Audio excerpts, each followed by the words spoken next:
మళ్ళా ఉగాది తర్వాత వచ్చే మన ఉత్తర నక్షత్రము అయ్యప్ప జన్మదిన నక్షత్రము 15వ తారీఖు, అంటే ఎక్కువ మటుకు 14వ తారీఖు వచ్చేది ప్రతి సంవత్సరము.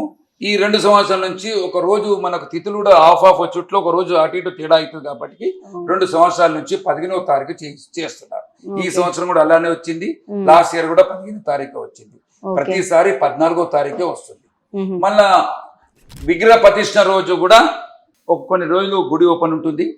మళ్ళీ ఆనం అని బాగా చేస్తారు కేరళలో. ఆనంలో కూడా కొందరు ప్రతి నెల కూడా అయ్యప్పలు 41 రోజులు వీలు కాని వాళ్ళు మండల రోజు దీక్ష వీణ వాళ్ళు కూడా ఈ మధ్యలో కూడా మాల వేసుకొని కూడా పోతుంటారు. మధ్యలో కూడా వెళ్ళే వాళ్ళు ఉంటారు. వెళ్ళి 18 నెయ్యాభిషేకం చేసుకొని వస్తారు.